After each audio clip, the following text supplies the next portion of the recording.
Syadaralun Febri Diansyah selaku anggota tim kuasa hukum keluarga Verdi Sambo mengungkapkan perintah Sambo kepada Barada Richard Eliezer atau Baradae saat mengeksekusi Brigadir Yosua Huta Barat atau Brigadir J.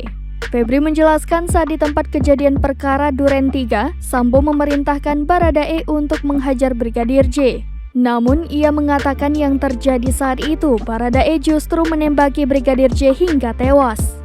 Lanjut Febri, perintah Verdi Sambo saat itu dari berkas yang ia dapatkan, perintahnya berisi hajar cat. Namun yang terjadi adalah penembakan pada saat itu. Febri menyebut atas insiden tersebut Sambo kemudian panik lalu memerintahkan ADC-nya untuk memanggil ambulans. Selain itu, ia mengungkapkan Sambo juga menjemput istrinya Putri Chandrawati dari kamarnya serta mendekap wajahnya agar tak melihat insiden itu.